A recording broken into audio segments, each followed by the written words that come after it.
Unang-una, sinabi ko na noon, nag-appoint siya, nagpumili siya ng speaker na involved sa bribery nakalagay sa isang kaso doon sa Amerika. Klarong-klaro na doon nakita na involved siya sa racketeering and sa bribery. So, ikaw ba, Presidente ka ba, ilalagay mo ba yung ganyang klaseng speaker? Siyempre, hindi na, di ba? So, anong nangyari sa budget natin? Na-racketeering din yung budget natin. Di ba dapat nun, diretso mo na gawin, tanggalin mo na yung speaker mo. G. Apo. Ma'am, Madam Vice President, magandang tanghali po. Baka lang po aware po kayo sa recent moves po ni Cavite Representative Kiko Barzaga sa House. Parang china-challenge niya po kasi yung leadership ni House Speaker Martin Romualdez ba?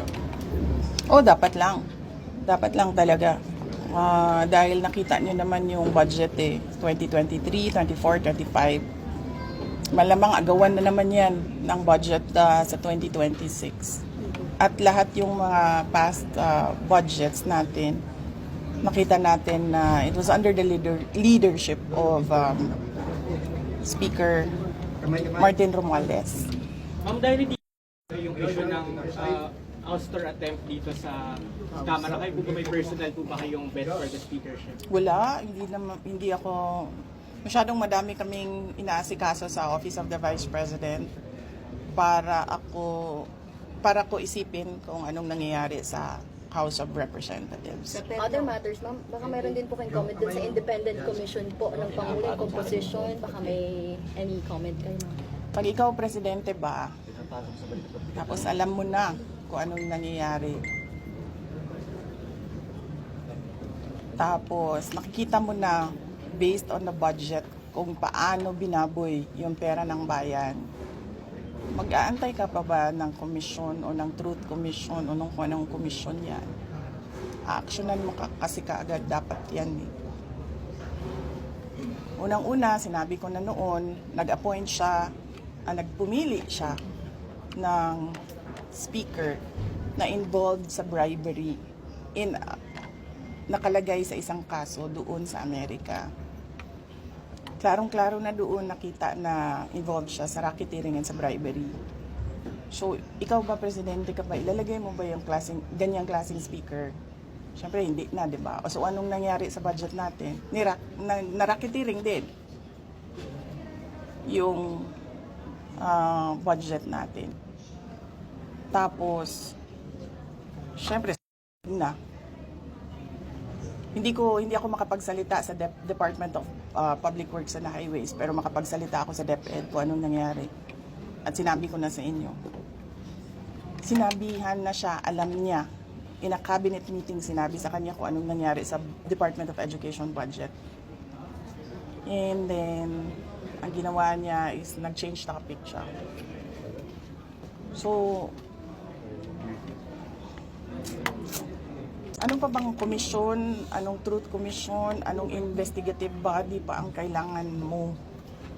Nandyan na yung budget, nakikita natin kung paano siya kinuha.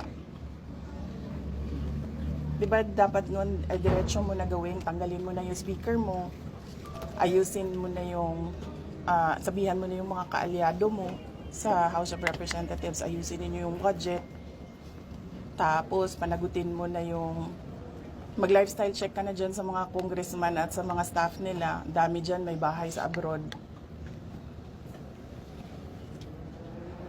Diba?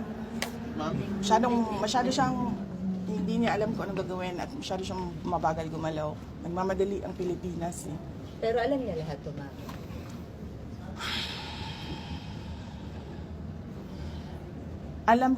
Alam nga nung bata na nakikinig lang at nanonood lang ng balita at nagbabasa lang ng budget.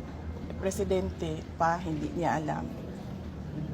Pero ma'am, di ba too little too late na po ba yung ginawa ni BBM? And of course, dapat po ba talagang kasuhan na si Speaker and si Sandy po sa mga ginawa nila? Actually, hindi na nga siya too little too late Nothing na nga siya Nothingness na ang ginagawa ngayon. Ma'am, kaso, the Speaker was your campaign manager in 22. Were you not aware of these issues before? Hindi naman siya naging speaker noon Ay, hindi, ma'am. I mean, yung bribery po, kasi na-mention nyo yung bribery, alleged bribery. Were you not aware during the 22 campaign? I do not remember the exact time kung kailan ko nalaman yung case doon sa United States kung saan nabanggit yung pangalan niya sa pagtatanggap ng bribery for the cases that were filed here in the Philippines. Pero hindi naman kasi ako ang pumipili ng speaker eh. Ang pumipili ng speaker ay ang presidente.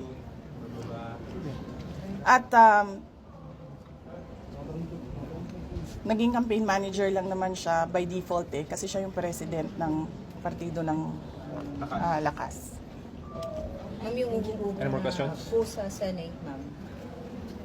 Senate po, ma'am. Sa Senate. Ano naman? Hindi naman tapos yan. Meron na namang Senate. Sinabi niya ni SP kahapon, napakanalang daw ito ng minority. Kaya medyo napikon si Senator Bato. Nagkaroon ulit ng heated argument yesterday. Hindi ko rin sinusundan kung anong nangyayari sa Senate. Pero nandun ako bukas, sabihan niyo yung mga kaibigan niyo sa Senate. Hindi for budget hearing. Meron lang akong bibisitahin na senador. Sino po, ma'am? Ay, Sino, ma'am? Ay, hindi ko pala banggitin yun kasi baka tumagal ako doon. Mamadali ako.